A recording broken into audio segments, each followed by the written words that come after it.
சரிப்பா, வாக்குறுதிகள்லாம் கொடுக்குற, உறுதிமொழிகள்லாம் கொடுக்குற, இதெல்லாம் ஓகே தான். ஆனா ஸ்டாலின் சார் செய்ய முடியாததை நீ எப்படி செய்வ அப்படின்னு உங்களுக்கு ஒரு கேள்வி ஒன்று வரும்.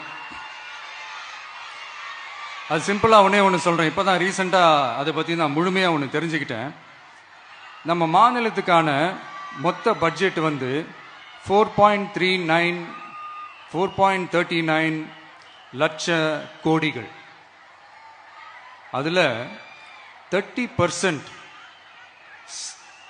ஸ்டாலின் சார் டாக்ஸுக்கு போகுது. இது என்னடா புது டாக்ஸ்ன்னு கேட்குறீங்களா?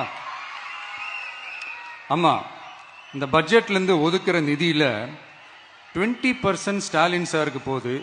அதுல 10% அவங்க மந்திரிங்களுக்கு போகுது. மொத்தமா 30% ஆச்சா? கவர்மெண்ட்டுக்கு தான் வரி கொடுப்பாங்க. ஆனா கவர்மெண்டே ஒருத்தவங்களுக்கு வரி கொடுக்குதுன்னா அதுக்கு பேர் ஸ்டாலின் சார் டாக்ஸ் தானே. இதை விட நாகரிகமா நீங்க அடிக்கிற கொள்ளையும் நீங்க அடிக்கிற ஊழலையும் சொல்ல முடியாது.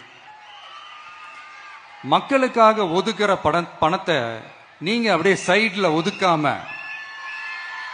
மொத்த பணத்தையும் மக்களுக்கே செலவு பண்ணிட்டா ஒரு சூப்பரான நல்ல அரசாங்கத்தை கொடுக்கலாம்ல.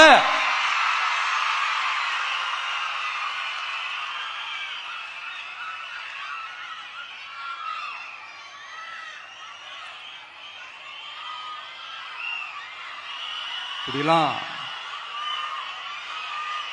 சைட்ல ஒதுக்காம